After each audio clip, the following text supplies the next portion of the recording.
Welcome back to Crawford-Clark Close-Up and to our final video of what can only be summed up as a bizarre, tumultuous 2020.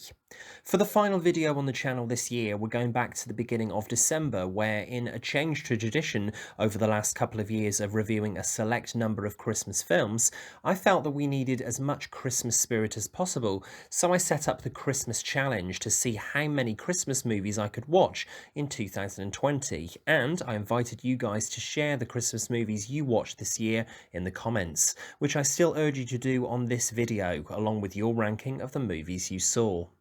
As a brief disclaimer, whilst I was hoping to watch even more movies than I managed, including more movies that I haven't seen before, there were some that I just didn't get around to watching this year. So, in preparation for the Christmas Challenge 2021, some of these will surely make the cut next year.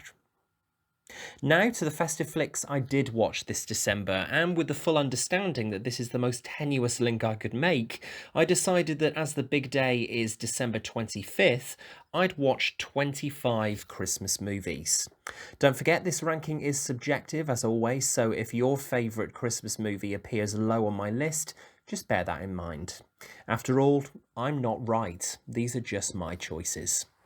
Kicking us off at number 25 is one of three adaptations of a Christmas classic, all three of which appear on this list, but this 1973 TV adaptation is far and away the least engaging of the three.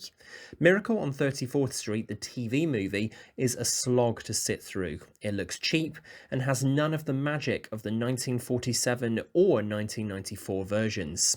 One saving grace, however, is Sebastian Cabot as a very good Kris Kringle, though of course he's no match for Oscar winner Edmund Gwenn, or indeed Richard Attenborough.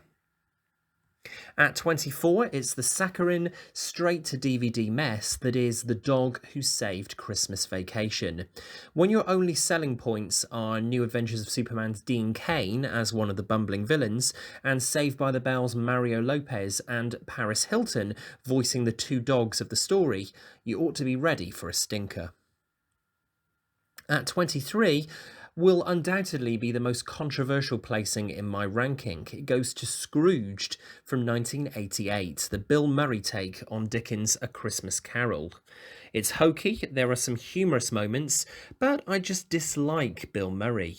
Not really sure what else to say here, so let's move on.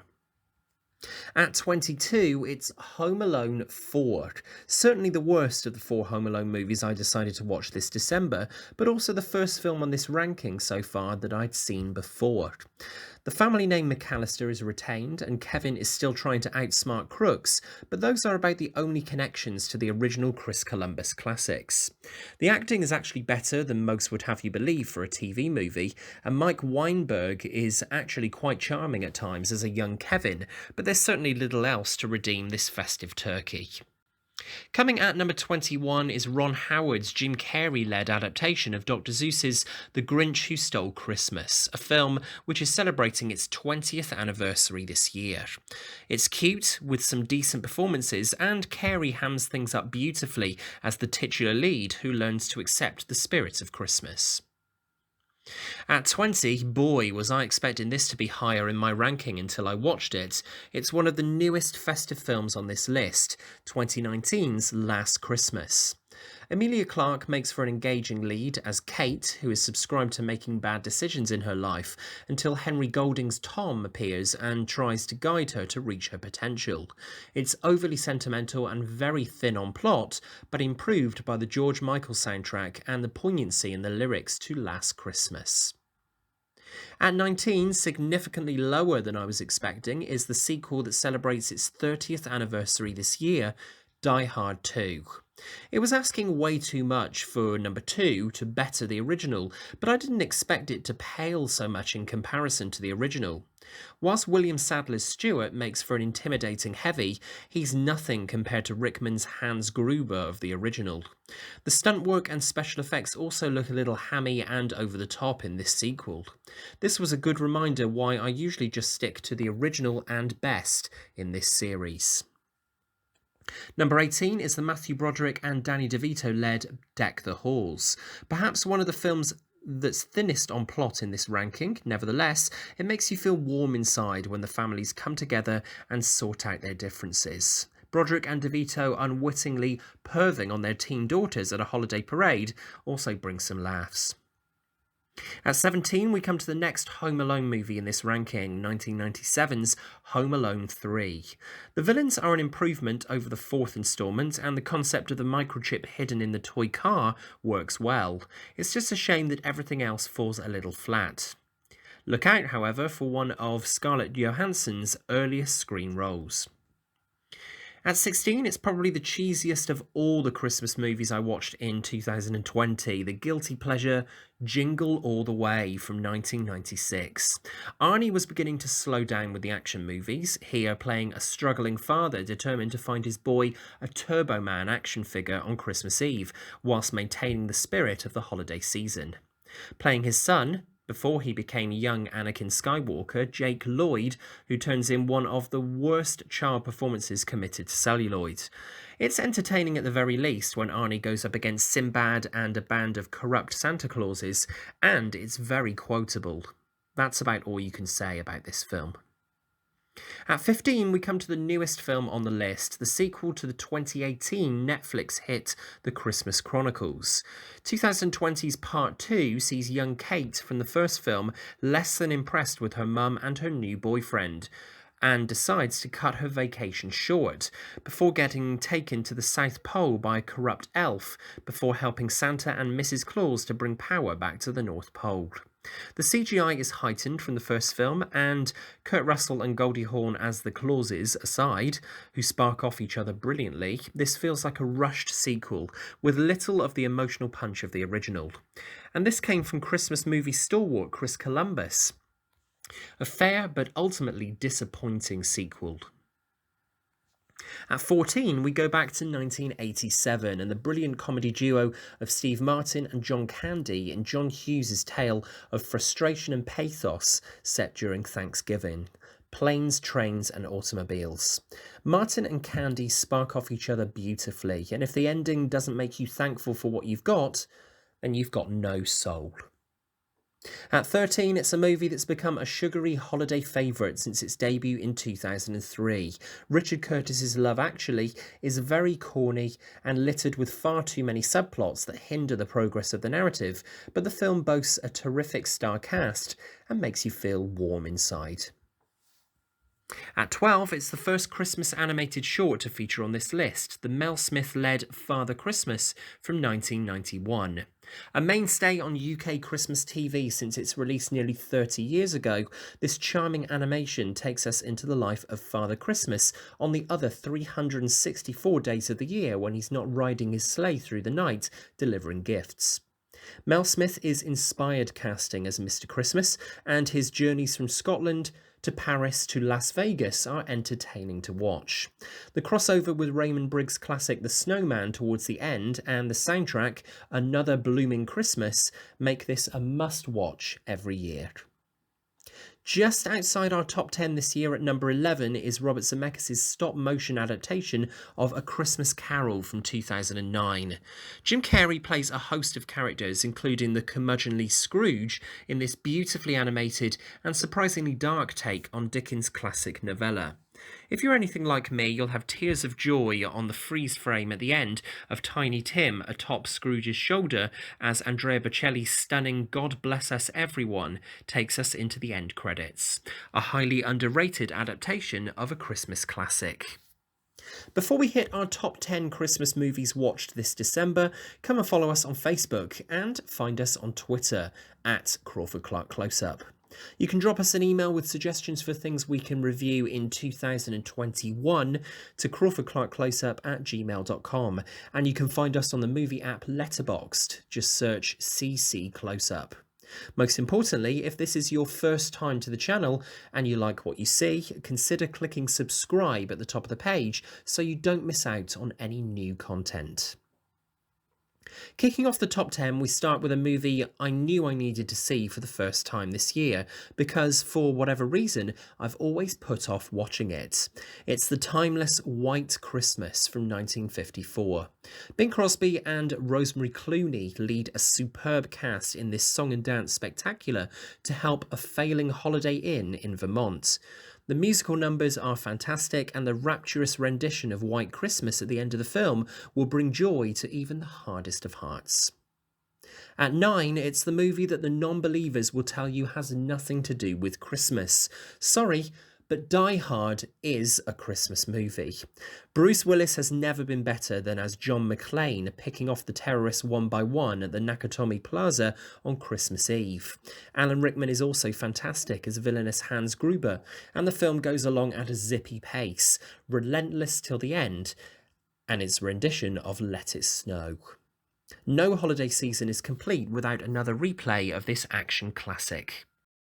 At number 8, we have Chris Columbus's 1992 sequel to the brilliant original Home Alone 2. Certainly funnier than the original, Home Alone 2 does, however, feel like a retread of all the beats of the superior first movie. But the standout sequence is obviously the Angels with Even Filthier Souls moment, with the hotel concierge in Kevin's room with the guest with a gun. Tim Curry makes this movie, and it still stands up as a festive favourite. At 7, it's one of my new favourite Christmas movies, having sat down to watch it only a couple of days ago. The Netflix original Christmas Chronicles is a delight from start to finish. Kurt Russell is fantastic as Santa Claus, looking traditional yet also embracing new technology, calling out the inconvenience that he doesn't have an Uber account when his sleigh breaks and his presents and reindeer go missing after 2 intrepid kids left home on Christmas Eve by their mother spot Santa's sleigh and go for the ride of their lives. The film is heartwarming and elevated by brilliant performances and plenty of heart. I urge you to watch if you've never seen. This is the most pleasantly surprised I've been with the first time watches for this Christmas ranking, and I'll be returning to the film for years to come. Just missing out on a spot in our top 5, it's 2012's The Snowman and The Snowdog, the sequel to the 1982 Raymond Briggs classic. The plot is largely the same as the original, with the added bonus of a snow dog tagging along for the ride. The central song for the flying sequence is No Walking in the Air, but it's anthemic enough to invest audiences, and the animation is stellar. This brings us nicely to our number 5, which is the original 1982 annual festive favourite, The Snowman. Whether you watch it with the David Bowie intro or not, you can't deny the power of The Snowman. The short has been shown every Christmas on Channel 4 in the UK since its debut nearly 40 years ago, and it's lost none of its impact. Peter Orty's rendition of Walking in the Air is sublime, the animation is spectacular, and that ending still brings a tear. At number 4, we come to the 1947 Miracle on 34th Street, the film that earned Edmund Gwen's Santa Claus an Academy Award for Best Supporting Actor, as well as Oscars for Original Story and Screenplay. The film is a delight from start to finish, and Gwen makes for one of the ultimate interpretations of Santa Claus. Whether you're a fan of classic movies from the golden era of Hollywood, or you're more of a millennial, give the original Miracle on 34th Street a try. Beginning the top 3, just sitting above the 1947 original, we have the 1994 remake and the most all-round successful version of Miracle on 34th Street, bolstered by terrific performances from Mara Wilson, Elizabeth Perkins, Dylan McDermott, and of course the sublime late Richard Attenborough as Kris Kringle. The film does get a little sugary sweet towards the inevitable happy ending, but that's forgivable when the story is as strong as this and the performances are so endearing. An essential Christmas movie more than a quarter of a century after its release. So we have 2 films left to rank this year, and if you know me at all from my previous years of Christmas movies, you'll know I've saved the very best for last. At number 2, it's Home Alone. It's incredible to weigh up just how successful this film is on its 30th anniversary. It's instantly quotable, it's hilarious, it's emotional, and it's down to brilliant direction from Chris Columbus and the inimitable charm of the impressionable Macaulay Culkin.